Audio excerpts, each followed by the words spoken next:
अस्सलाम वालेकुम। आज हम डिस्कस करेंगे फेडरल गवर्नमेंट एजुकेशन इंस्टीट्यूट के तहत एलिमेंट्री स्कूल टीचर्स का जो एग्ज़ाम हुआ है मेल के लिए रिसेंटली अक्टूबर में। तो इसमें पहला क्वेश्चन है, a list of explanation of rare technical और obsolete word is. Correct answer है ग्लॉसरी। क्वेश्चन नंबर टू है, one who plays for player rather than as a profession is.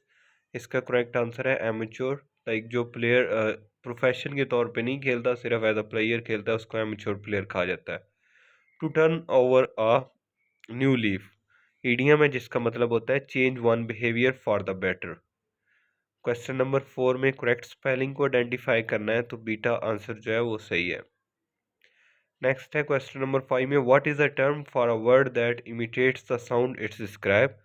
ओनामोटोपोइया कहा जाता है ऐसे वर्ड्स को। और द गर्ल वॉज सॉबिंग, इसमें सॉबिंग का मीनिंग पूछा गया है जो कि होता है वीपिंग। क्वेश्चन नंबर 7 में है, the self contradictory word use within a same sentence are ऑक्सीमरोन।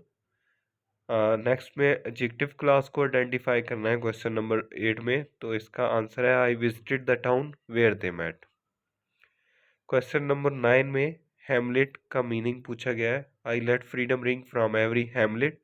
तो हेमलेट का मीनिंग होता है स्मॉल विलेजेस। क्वेश्चन नंबर 10 है, he said I may go to witness the match tomorrow. Indirect speech इसका होगा, he told that he might go to witness the match the next day. I he में change हो जाएगा, may might में, और tomorrow जो है the next day में चेंज हो जाएगा। The most comprehensive term use in the process of education testing is. Valuation जो इसका करेक्ट आंसर है। All financial transaction of the school occurring from day to day is entered in cash book. Who advocate bureaucratic theory. Max Weber इसका सही answer है। Inspection officer of education department pen down their views in log book. Log book में inspection officers अपने views जो हैं वो लिखते होते हैं। और information informal education is incidental. Next है, dash include remembering understanding and applying low lower order thinking skill. In curriculum planning testing the end goal first is backward designing. The mosque were declared as education centre for the first time in education policy. 1979 में mosque education centre declare किया गया था। The first kindergarten was started by Frederick फ्रॉबल। Determine the aim of education is the responsibility of. Determining the aim of education society की responsibility होती है। Next जो है उसमें, in an arithmetic sequence with first term a is equal to 2, common difference d is equal to 3, what is the fourth term. First term 2 है, common difference 3 है, second term होगी 5, third 8 and fourth one is 11। So correct answer is 11। Mean of the number, 5 number दिए गए हैं, इनका mean find करने के लिए सारों को ऐड करेंगे और उसके बाद 5 पे डिवाइड कर देंगे, तो आंसर आ जाएगा 9। If a book costs 12 and sale tax is 8%, what is the total cost? जब सेल टैक्स जो है वो 8% है, तो बुक की जो ओरिजिनल प्राइस है 12, उसका 8% लेंगे तो 0.96 आ जाएगा। 0.96 को 12 में ऐड करके तो करेक्ट आंसर बन जाएगा 12.96। Complete the sequence, -5 -3 -1। तो यहाँ पे हमें समझ आती है कि इसमें +2 ऐड हो रहा है। -5 में +2 ऐड हुआ, -3 बन गया, -3 में ऐड हुआ, -1। जब -1 में +2 ऐड करेंगे 1 बन जाएगा, और 1 में +2 ऐड करेंगे तो 3 बन जाएगा। सो अल्फा ऑप्शन जो है वो सही है। Who represent a direct proportion in Y. तो y डायरेक्टली प्रोपोर्शनल x अगर हम लिखेंगे तो जब प्रोपोर्शन का साइन खत्म करेंगे, इक्वल लगाएंगे तो कांस्टेंट आएगा k, तो y is equal to kx। So Charlie option is the right option. What is the median 10 8 6 3 1 3। तो मीडियन फाइंड करने के लिए सबसे पहले इसको हम असेंडिंग या डिसेंडिंग ऑर्डर में अरेंज करेंगे। अब टोटल टर्म्स जो है वो 6 है, तो जब असेंडिंग या डिसेंडिंग में हमने अरेंज कर लिया तो जो दरमियान में रह जाएंगे वो 2 नंबर होंगे।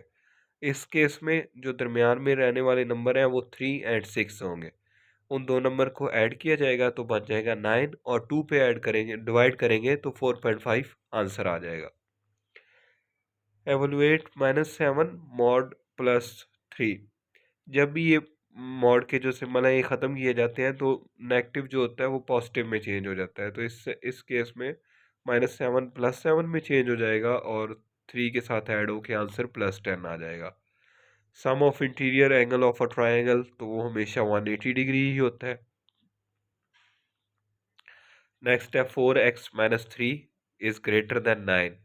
तो इसमें यह है कि जब 3 दूसरी साइड पे जाएगा तो 9 में प्लस हो जाएगा, 12 बन जाएगा, और 4 डिवाइड होगा तो आंसर आ जाएगा x is greater than 3।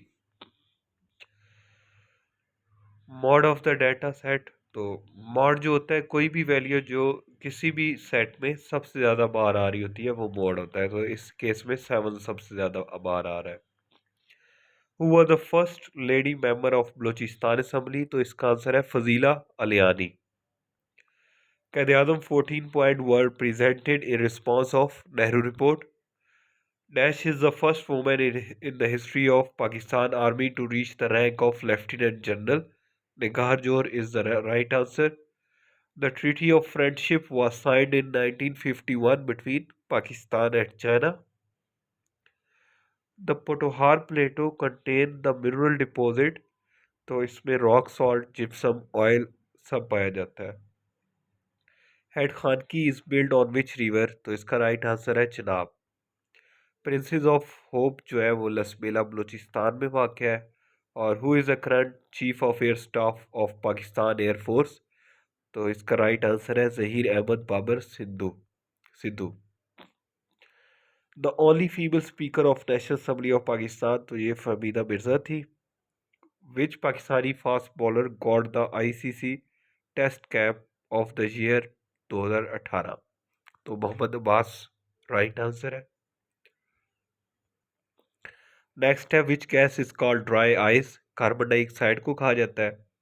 The deficiency of vitamin C cause scurvy, 40 option सही है। इसके अलावा रिकेट्स जो है वो विटामिन डी की डेफिशिएंसी से होते हैं, और नाइट ब्लाइंडनेस विटामिन ए की डेफिशिएंसी से होती है, और ग्वेटर जो है वो आयोडीन की डेफिशिएंसी से होती है। Which radiation has the highest energy, gamma rays. The boiling point of water on Celsius scale is 100 degree Celsius. The smallest planet in our solar system, Mercury, and largest one is Jupiter.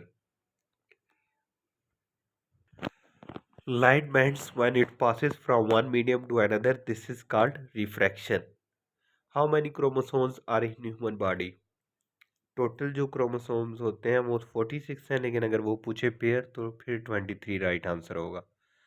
Which planet is known as the morning star, Venus को कहा जाता है। इसके अलावा इसको evening star भी कहा जाता है। हॉटेस्ट प्लैनेट भी वीनस है और ब्राइटेस्ट प्लैनेट जो है वो भी वीनस है। The sun produces energy by nuclear fusion. And the last question is the science of heredity is called genetics.